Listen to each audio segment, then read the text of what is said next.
barangay, lalong-lalo na't buwis ng taong bayan ang ginagamit sa pamamanatili sa mga pampublikong pasilidad. Ang barangay hall, itinakda sa layuning pamamahala ng barangay. Ang mga gawain na yun ay gawain pang-personal, hindi pang-opisyal. Anumang pasilidad, lalo pat kumukonsumo ng kaukulang pondo ng barangay. Mukhang kailangan din daw magpaliwanag ng KAP tungkol sa reklamong pagdadala niya umano ng armas kung saan-saan. Hindi ito dapat nakalantad. Maaari lamang ito nakalantad sa mga uniformadong personnel. Naka-uniform, no? Military o police. At kung civilian, dapat ito'y nakatago. Hindi na pinahihintulutan yung nakasukbit lamang sa bewang.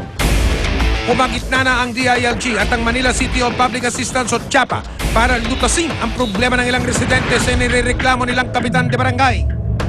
Nagsagawa kaagad sila ng surpresang inspeksyon sa barangay hall na ginawa na raw bahay.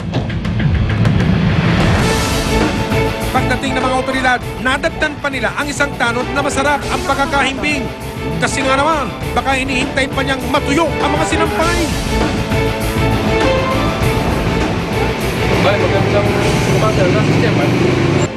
Wala raw noong sandaling iyon si Kapitan Nelson Lopez sa barangay hall.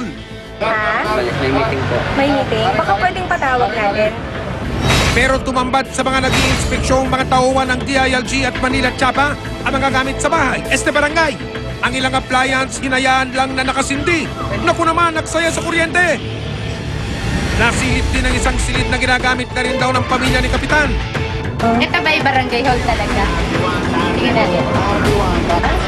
Hindi naman siya masasabing kwarto, pero para siyang taguan ng mga gamit, ng mga damit. Sa gitna ng inspeksyon ng mga otoridad, tumating ang inirereklamong barangay chairman. Nang malaman niya ang sumbong ng ilang kabarangay, iginit niyang hindi totoo ang mga naturang paratang.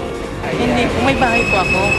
Nandito po ako paggabi dahil ang mga tawag sa telepono, at least mabilis ko na aksyonan. Kasi nag-i-aircon lang po kami kasi minsan yung mga tanod din nakakatulog. Dapat po kasi ang ating barangay hall talaga, barangay hall lang na magseserve lang sa ating constituents, hindi dapat talaga tinitirahan. Hindi ko naman po sinasabi ko, sabi niyo hindi kayo nakatira, pero kung sakali po hindi kayo at yung pong mga tanod niyo or ano, talaga pong hindi dapat. Kinumpirma rin ang lisensya ng kanyang baril na madalas daw niyang ipangalandakan sa publiko. Ayun po mismo yan. Wala po problema. Maya-maya pa, ilang kagawad na rin ang dumating sa tanggapan ng barangay. Pero sorry ka, dahil hindi ka nila may pagtatanggol sa mga reklamo laban sa'yo. Iba, hindi man taga rito mga tanod. May inapoint lang. Galing daw po bang Bicol? Hindi ba? Ang mga tanod po, mga putante yan dito. Pero saan po galing? Siyempre, Bicolano po. Hindi, gaano po kalimit kasi hindi yata kami napaparnisan ng bagong sistema. Ang mga tanod may kanya-kanyang pamilya, dapat may kanya-kanyang tahanan, tirahan. Hindi marapat na doon sila ihimpil o patitirahin sa barangay hall. Pero sa hinaba-haba ng diskusyon sa Palusot Este, pagtanggi pa rin nauwi ang paliwanagan. Ba't may step in po sila dito? Kasi minsan gaya kahapon nagsimba sila, iniiwan sa akin dito. Nasa 6th floor po kasi sila nakatira. Yung iba minsan dito nila iniiwan dahil nahirapan sila akit baba din. Isang kinatawa na Meralco rin ang nag-inspeksyon sa linya ng kuryente ng kanilang barangay hall. Naku, Kap, mukhang nakuryente ka dyan, ha? Itong metro is para sa street light, hindi sa barangay. Sinasabi ni chairman na para sa siya sa street light. Pag ganun po, papatanggal namin yung yung linya ng barangay. Pag-a-apply namin siya ng bago para sa barangay. May tendency bumigay yung mga wires nila na pwede mag-cause ng sparking. May ilan ding kabarangay sikap na diskumpyado umano sa paggamit nila ng pasilidad ng barangay. Oo, meron. Meron. Tuwing kuha ko ng barangay clearance, sa pintuan palang nangangamoy na yung usok ng prito, ng suka, ng pinamalhan, ng adobo. Ano ba klaseng barangay to? Bahay ba to? Apartment? Maaari raw managot si Barangay Chairman Nelson Lopez kung mapapatunayan may nilabag siya sa batas. Iyan naman ay matatagpuan sa Republic Act 7160 o yung tinatawag na Local Government Code of 1991.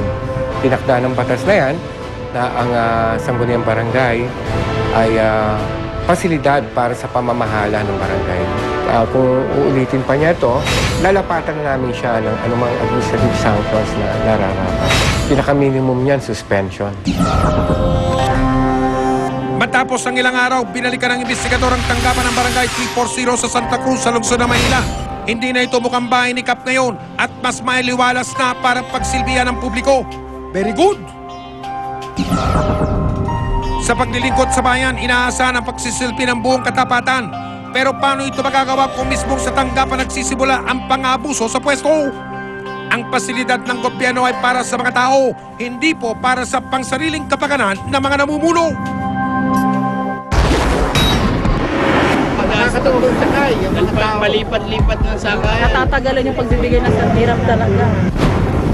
Susunod, mabigat na trapiko sa Maynila dahil daw sa isang nakatiwangwang na tulay na isang taonang Kung dinededma. gawa sana yung tulay, 15 minutos lang, nakakarating kami ng Blooming Treat. 40 pesos lang.